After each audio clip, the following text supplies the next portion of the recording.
खैरियत से उम्र मर्द कि आप हमेशा खुश रहें, हंसते और मुस्कुराते रहें और इसी तरह मैं अपना प्यार मैं तारिक मैं मोहम्मद यूसुफ। मैं उमैर इम्तियाज। आज हम इस वीडियो पे रिएक्शन देने जा रहे हैं। इस वीडियो का टाइटल है USA control Pakistan air base. तो देखते हैं वीडियो और अपना रिएक्ट कर देंगे। कौन करते हैं 3 2 1 वीडियो स्टार्ट। नमस्कार, वेलकम टू करियर 247। मैं हूं प्रशांत धवन। नाउ पाकिस्तान का जो नूर खान एयरबेस है, जिसको रिसेंटली भारत ने बॉम्ब किया था, आप सबको याद होगा, काफी न्यूज में था ये। इसी की बॉम्बिंग के बाद अचानक से यूएस और पाकिस्तान की गवर्नमेंट बहुत ज्यादा एक्टिव हो गए थे और सीज फायर की डिमांड बहुत ज्यादा बढ़ गई थी। अचानक से नूर खान एयरबेस के बारे में बहुत ही बड़ा क्लेम किया है पाकिस्तान के वरिष्ठ मिलिट्री एक्सपर्ट ने। यहां पे आप देख पाएंगे आर्टिकल, यहां पर लिखा है Noor Khan airbase actually American control के अंडर आता है। ये मैं नहीं कह रहा, ये पाकिस्तान के ही मिलिट्री एक्सपर्ट कह रहे हैं। और कोई ऐसा नहीं है कि कोई अनपढ़ जर्नलिस्ट यहां पर कह रहा है। मैं जानता हूं पाकिस्तान में बहुत सारे अनपढ़ टाइप के जर्नलिस्ट हैं। आप देख सकते हो जैसे वो इंग्लिश की उनकी प्रोनाउंसिएशन होती है, जैसे वो बात करते हैं, लगता है कि इतने एजुकेटेड लोग वो है नहीं, पर जर्नलिस्ट कहीं से वो लोग बन गए। मगर इस पर्टिकुलर केस में हम यहाँ पे बात कर रहे हैं इम्तियाज गुल की, एक हाईली रिस्पेक्टेड नाम मिलिट्री सर्कल में।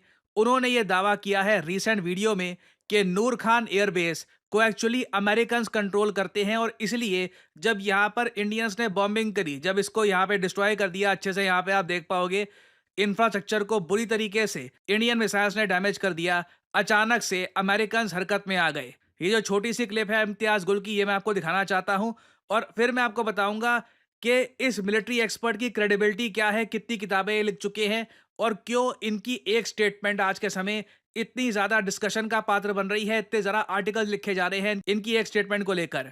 ना यहाँ पे आप देख पाओगे ये पाकिस्तानी मिलिट्री एक्सपर्ट क्या बताएंगे नूर खान बेस के बारे में। इनका जो वैसे यूट्यूब चैनल है ब्लॉग्ड इंडिया में, बट ये जो स्टेटमेंट इनकी, दिस मैटर्स अ लॉट। कि नूर खान बेस पे जितने भी अमेरिकी तैयारे इब्तदा में आते जाते थे, अब मालूम नहीं होता था कि उनके पास कार्गो क्या है, उन जहाज़ों में है क्या। वो पाबंद थे इस बात के कि जो भी चीज़ वो लेके आएंगे वजारत ख़ारजा को और वजारत दिफा को वो ज़रूर मुत्तले करेंगे कि इसमें है क्या। लेकिन जनाब वो उन ये समझ बैठे थे कि शायद नूर खान बेस उन्हीं का हो गया है, मुकम्मल तौर पर उनकी निगरानी में है। और यही वजह थी कि एक मरतबा एक हमारे एयरफोर्स के अफसरान ने कुछ पूछने की कोशिश की वहाँ पर, जो अमरीकी मरीन थे, जब सामान जहाज़ों से उतर रहा था तो उनको कुछ शक हुआ। जब शक हुआ तो उन्होंने पूछा कि है क्या, तो उसने कहा कि सॉरी हम आपको ये नहीं बता सकते, तो हमारा अमेरिका का सामान है। तो जब हमारे अफसरान ने थोड़ी सी मुजामत की तो अमरीकी मुहाफिज ने या मरीन ने पिस्तौल निकाल लिया, सब पे पिस्तौल तान लिया कि आपको इस बात का कोई इख्तियार नहीं है, you are not authorized to ask this question. You are not authorized to ask this question. ये यहाँ पर किससे बता रहे हैं कि नूर खान बेस पर काफ़ी बार अमेरिकन मिलिट्री के कार्गो उतारते थे।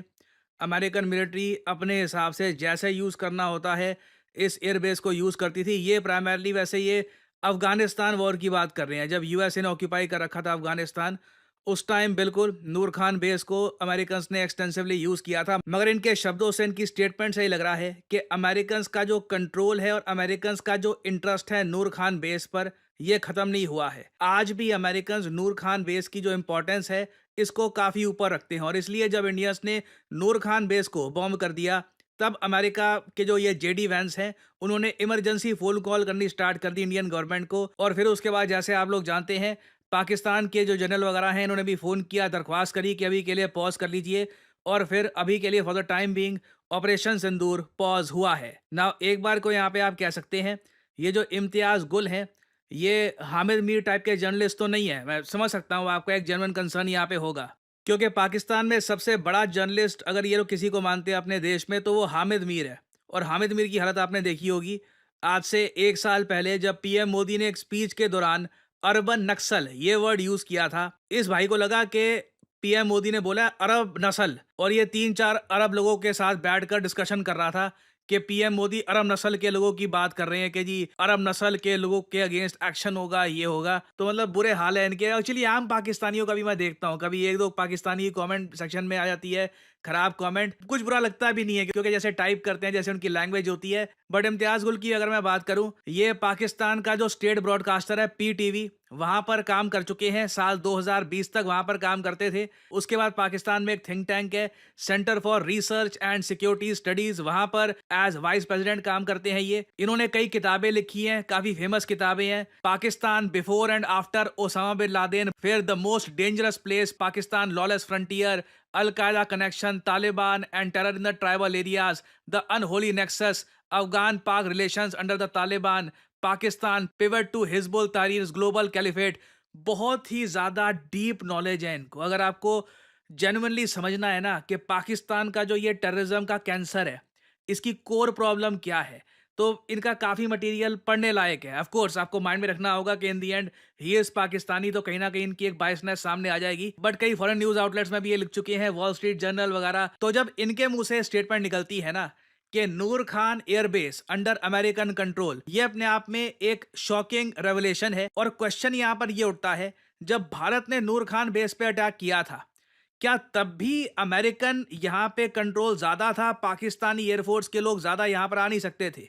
क्योंकि देखो यहां पे एक बात नोट करने वाली ये भी है, ऑपरेशन सिंदूर के दौरान पाकिस्तान के आर्मी के, इनके एयरफोर्स के बहुत से लोग मारे गए हैं। इनका स्क्वाड्रन लीडर मारा गया है, चीफ टैक, सीनियर टैक, बहुत सारे लोग इनके मारे गए हैं। बट नूर खान बेस में जिस लेवल का अटैक हमने किया था, उसके बाद कैजुअलिटीज का कभी पाकिस्तान ने बताया नहीं वहां पर कि नूर खान में कितने लोग मारे गए थे पाकिस्तान के। ये तो ऑफिशियली ये लोग बोलते हैं कि इनकी एयरफोर्स के बहुत सारे लोग मारे गए हैं ऑपरेशन सिंदूर में, इंडिया का एक भी पायलट नहीं मारा गया। But Pakistan Noor Khan base के बारे में अभी भी डेफिनेटली दुनिया से कुछ ना कुछ छुपा रहा है। और अब इसलिए ना पाकिस्तान के अंदर ही जो इनके सीनियर मोस्ट डिफेंस एनालिस्ट हैं, मिलिट्री एक्सपर्ट्स हैं, जो जेन्युइन रिसर्च करते हैं, उनको परवाह नहीं है कि जी हमारी बात कोई किसी को अच्छी लगती है ना अच्छी लगती है, किताबें भी उनको लिखनी होती है, एक लॉन्गर होराइजन की तरह वो लोग देखते हैं। वो जेन्युइनली यहाँ पर ये बात अपने लोगों को बता रहे हैं कि Noor Khan base was under American control. Now it was under American control, क्या आज भी ये अमेरिकन कंट्रोल के अंडर है या नहीं?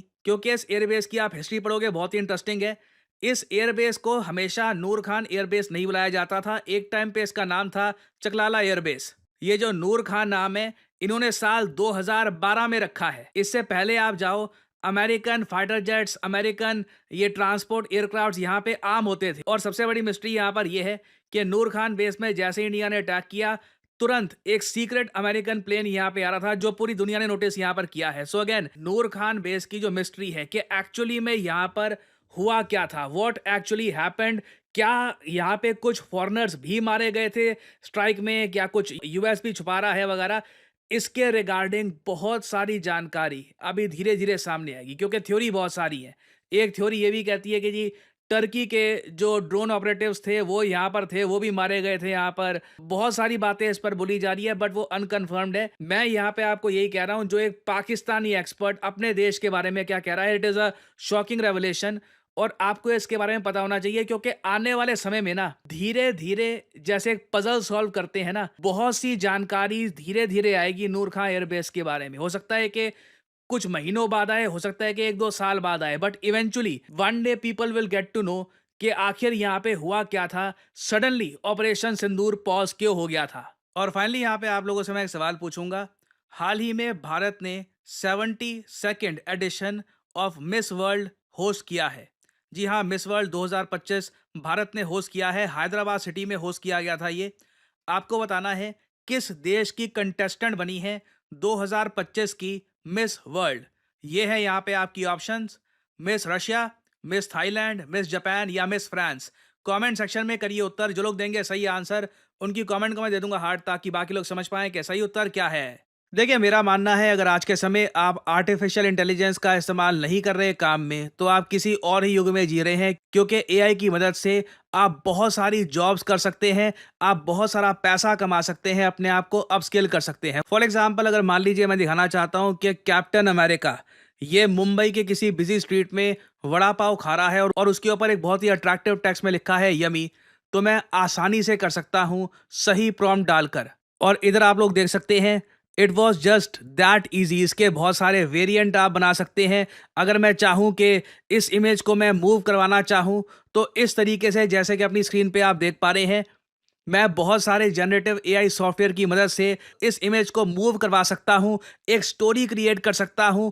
I can pretty much do anything. और ये सिर्फ एक छोटा सा एक बहुत ज़्यादा छोटा सा एस्पेक्ट है जनरेटिव एआई का। जनरेटिव एआई की मदद से आप किताबें लिख सकते हैं, आप पर्सनालिटीज क्रिएट कर सकते हैं। You can pretty much do anything you want. और अगर आपने सही जगह से जनरेटिव एआई का कोर्स कर लिया तो मैं आपको बता दूं, आप एक प्रॉम्प्ट इंजीनियर के रूप में नौकरी कर सकते हैं। जी हाँ, प्रॉम्प्ट इंजीनियर। कई लोगों को पता ही नहीं है कि ये नौकरी एग्जिस्ट भी करती है। कई लोग आराम से साल का 4 लाख से लेकर 6 साढ़े 6 लाख, जी हाँ, जो रियलिस्टिक सैलरी होगी वही मैं आपको बताऊंगा। कई लोग होंगे जो आज के समय कहते हैं कि जी हमारा कोर्स कर लो, फिर 25 30 50 लाख वगैरह। जो रियलिस्टिक चीज़ होगी वही मैं आपको बताऊंगा। प्रॉम्प्ट इंजीनियर को गूगल कर लीजिएगा, प्रॉम्प्ट इंजीनियर जॉब्स। आराम से 4 लाख से लेकर 6.5 के आसपास सैलरी होती है उसकी, और डिपेंड करता है आपके एक्सपीरियंस पे। And you can start your career. आप खुद का एआई स्टार्टअप कर सकते हैं, आप कंटेंट क्रिएटर बन सकते हैं। आप लोगों ने मुझको देखा है, मैं कंटेंट क्रिएशन में एआई का कितना इस्तेमाल करता हूं, आप सबको पता है। तो अगर आप जनरेटिव एआई को प्रोफेशनल तरीके से सीखना चाहते हैं, लाइव क्लासेस से, कि जहां पे आपके सामने टीचर हो, आप टीचर से सवाल पूछ पाओ कि जी ये प्रॉम्प्ट ऐसे क्यों डाला है, ये प्रॉम्प्ट में ये चीज़ अगर मैं ऐड करूं तो रिजल्ट ऐसे क्यों आता है, ये सब चीज़ें आप समझना चाहते हैं तो करियर 247 का जनरेटिव एआई कोर्स हमने कर दिया है लॉन्च। आपको सिंपली क्या करना है, वीडियो के कमेंट सेक्शन में जाइए, यहाँ पे आपको लिंक मिल जाएगा, our generative AI for all. Now ध्यान दीजिएगा, इस कोर्स का नाम हमने स्पेसिफिकली रखा है जनरेटिव एआई फॉर ऑल। आप एक बिगिनर हैं, आपकी अभी तक नौकरी लगी नहीं है, आप नौकरी कहीं पर कर रहे हैं, खुद को अपस्किल करना चाहते हैं, कंटेंट क्रिएटर हैं, बेसिकली आप किसी भी स्टडी में आते हैं तो करियर 247 का जो ये जन एआई फॉर ऑल है, ये आपको काफ़ी हद तक हेल्प करेगा। और इस पूरे प्रोग्राम के एंड में ना, खुद का एआई स्टार्टअप आप कैसे बना सकते हैं उसका प्रोजेक्ट भी साथ ही साथ किया जाएगा। ये सभी टूल्स को यूज़ कैसे करना है, chat GPT, Midjourney, Dall E, various type के आज के समय जो जनरेटिव एआई के टूल्स हैं, इनको इस्तेमाल कैसे करना है, ये सब आप सीख पाएंगे करियर 247 पे। आपको सिंपली करना क्या है, यहाँ पे अपना नाम डालिए, अपना ईमेल आईडी, अपना नंबर और ऑब्वियसली डिस्काउंट कोड यहाँ पर डालना PD10, ताकि आपको डिस्काउंटेड रेट पे कोर्स मिल जाए। काफ़ी हैवी डिस्काउंट मिलता है by using the code PD10। जो प्राइस है काफ़ी कम हो जाता है, नहीं तो अनफॉर्चुनेटली आपको हो सकता है कि ज़रा प्राइस पे करना पड़े अगर आप कोड यूज़ नहीं करते। सो एक गोल्डन अपॉर्चुनिटी आपके सामने। जनरेटिव एआई के वैसे कोर्सेज दुनिया भर में अवेलेबल हैं, बट ऐसा कोर्स जहाँ पे आपको लाइव क्लासेस मिलती हैं, आपको प्रोजेक्ट्स करवाए जाते हैं, आपको सर्टिफिकेशन मिलता है बाय NASSCOM, ये बहुत ज़्यादा रेयर है। So if you want to enrol, start your journey in generative AI. Thanks for listening, and as I always say, may the gods watch over you. चलें जी, वीडियो खत्म हो गई। इंटरेस्टिंग थी video बहुत ज्यादा। की नाम बंदे था यार, इम्तियाज गिल, जनरल इम्तियाज गिल।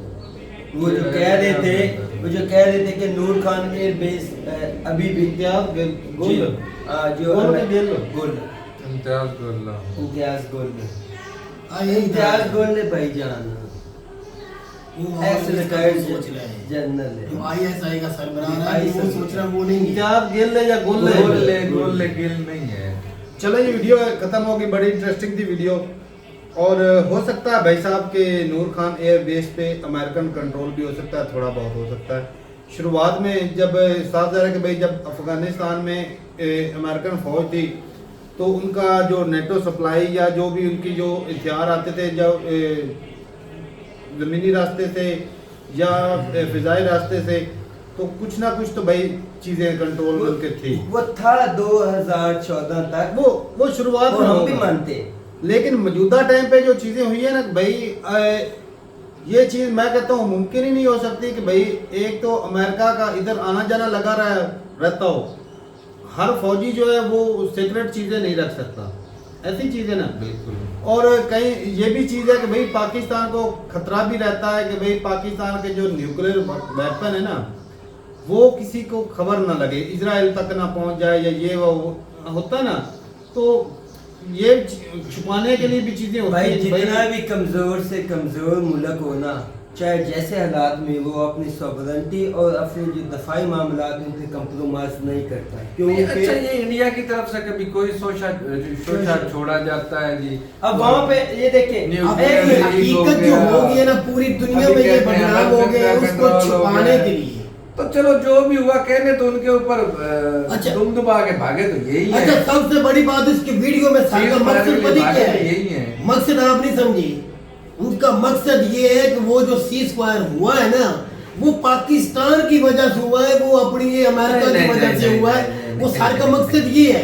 अच्छा अगर वो कंट्रोल में होती जगह अमेरिका की कोई ना कोई बंदा तो होता है ना आर्मी वाला उनका या कोई कंट्रोल करने वाला, इनकी जरूरत होती यार, होता है, एक मिनट, बिलफर्ज। इंडिया की फिर जरूरत थी कि उस जगह पे अटैक करते। 100 जगह अमेरिकन होते एक फोन करने पर जंग बंदी हो बंद गई बंद है। बिल्कुल, तो वो अटैक कर सकते थे वहां पे। बीजेपी का तो लीडर बीजेपी बात है, हुआ भाई। बीजेपी अजीब का बात है। लीडर है शशि थरूर, आपने शायद सुन देखा हो।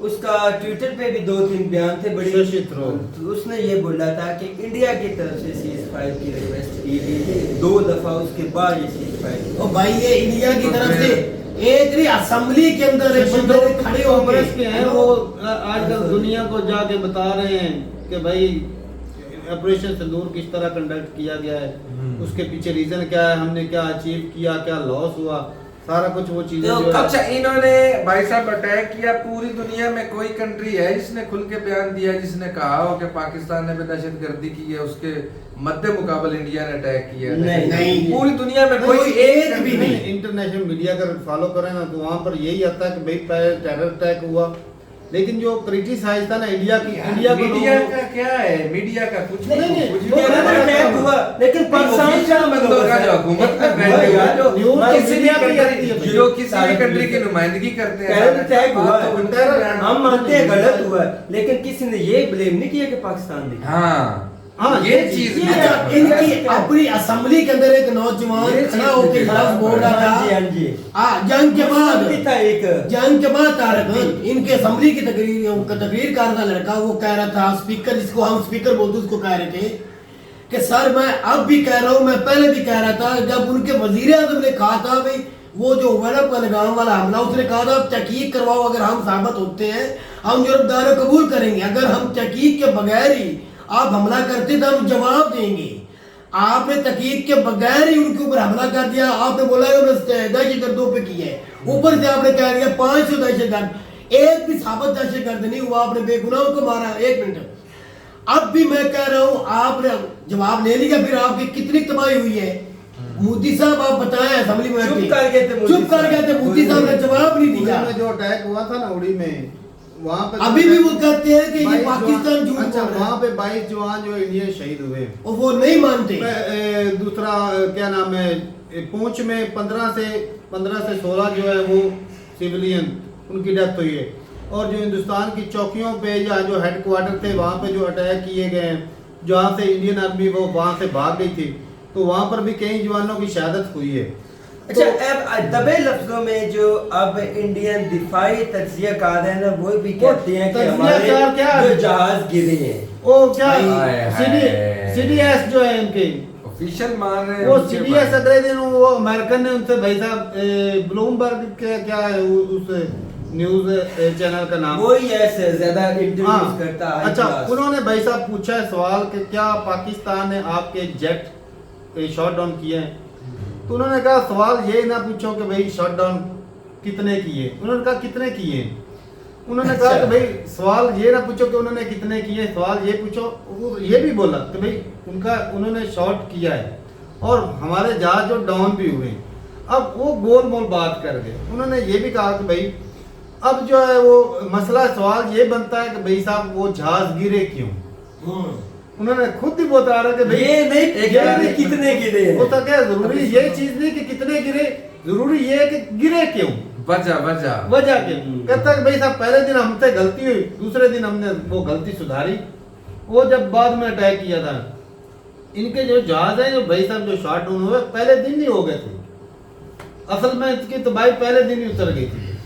और आप वैसे तो भाई कहते हैं ना इनकी बॉडी लैंग्वेज चेक कर लेते हैं, वो फेशियल एक्सप्रेशन को देख ले भांप लेते हैं, आप जो कई जो पढ़े लिखे लोग हैं भाई ज्यादातर तो सारा कुछ भांप लेते हैं। तो भाई साहब आपसे एक छोटा सा झूठ नहीं पकड़ा जाता कि भाई साहब पहले दिन से ही जब आपके जो एयरफोर्स के जो थे जो वो बयान कर रहे थे, वो कह रहे थे भाई साहब कॉम्बैट में भाई साहब जो है लॉसेज का जो है ना वो होता है, चांसेस खदशा होता है, खदशात होते हैं। पहले दिन ही भाई पता लग गया था भाई साहब के लॉस हुआ है। अब ये इसके इस बयान से भी बंदा कुछ बता कि भाई साहब सीधा बोल रहा भाई साहब हमारा तो कोई जहाज भी नहीं गिरा। ऐसा सिंपल सी बात है। उन्होंने सवाल पूछा भाई आपने कितने जहाज गिरे, कह दे भाई साहब हमारा एक भी नहीं गिरा। ये नहीं बोल सकते थे, बजाय ये मत पूछो कितने गिरे हैं, ये पूछो कि भाई गिरे क्यों। अब ये भी नहीं बताया कि गिरे क्यों। फिर या तो कहते कि टेक्नोलॉजी का फॉल्ट है भाई साहब, या तो ये भी क्लियर करते कि भाई साहब जहाज गिरे क्यों, वो भी बताते, या फिर सीधा जो खुद ही है सवाल पैदा करते, खुद जवाब ब्लेम सीधा फिर फ्रांस पर लगा देते हैं। मोदी जल से कर रहे हैं के गिरे हैं भाई। इलेक्शन का जो होना है ना, इलेक्शन होना है उसके वो जल्द से तकरीरें कर रहे हैं, जगह जगह पे मोदी कर रहे हैं। किसी एक तकरीर में भी वो भी नहीं कह सका हमने ये कर दिया वो कर दिया, कहते हमने जंगों में हराया 4 जंगें, किसी एक जगह पे भी नहीं कह सका। वो पता क्या कह रहे हैं, पाकिस्तान मिन्नतें कर रहा है, पाकिस्तान अमेरिका जाके कह रहा है, पाकिस्तान फ्रांस के पास जाके मिन्नतें कर रहा है, पाकिस्तान रशिया के पास ऑपरेशन सिंदूर 2 की धमकी उधर जाके कर रहा है, हम ऑपरेशन 2 सिंदूर 2 करने जा रहे हैं। और जो वो इंडिया ने जो 5-6 लोगों की टीम बना के दूसरी दुनिया में भेजे हुए हैं, वो नहीं भेजी। और 100 कंट्री को पहले जो है डॉक्टर एस जयशंकर मीटिंग करके बुलाते हैं अटैक से पहले, वो हमारे पीछे कि उनको भाई साहब अपनी इत्मीनान में लेना, फिर जो है वो अटैक करना, फिर आपका साथ किसी ने नहीं देना, और फिर जब मुंह की खाई और भाई अब जो है वो दुनिया को बताने। अब कह रहे हैं कि भाई हमारा ऑपरेशन जो अभी खत्म नहीं हुआ, शुरू। अच्छा पहले नंबर तो भाई अटैक करके आते हैं, इंडिया ने अटैक किया जी, अच्छा अटैक किया और उसके बाद भाई साहब सफेद झंडा दिखाया। अब मोदी साहब पता है रैलियों में क्या कर रहे हैं, पाकिस्तान ने सफेद झंडा दिखाया है। हाँ जी, रैलियों में ये कह रहे हैं पाकिस्तान ने सफेद हालांकि झंडा सारी दिखाया। दुनिया ने सफेद झंडा देखा था, किसकी तरफ लगा हुआ था। और भाई अच्छा अटैक करके आते हैं और इनके जो वो लेडीज जो ब्रीफ देती हैं वो कहते हैं कि भाई हमने इंडिया पाकिस्तानी आर्मी के ऊपर अटैक नहीं किया, दहशतगर्दों पे अटैक किया है। हमारे पाकिस्तान आर्मी के साथ लड़ाई है ही नहीं। अब क्या कह रहे हैं, लड़ाई आर्मी टू आर्मी होती है। आप कह रहे हैं हमने उनके फौजी मारे हैं, कह रहे हैं एयरफोर्स वाले के नौजवान मार दिए, उनके फौजी भी मारे। सर मैं भाई साहब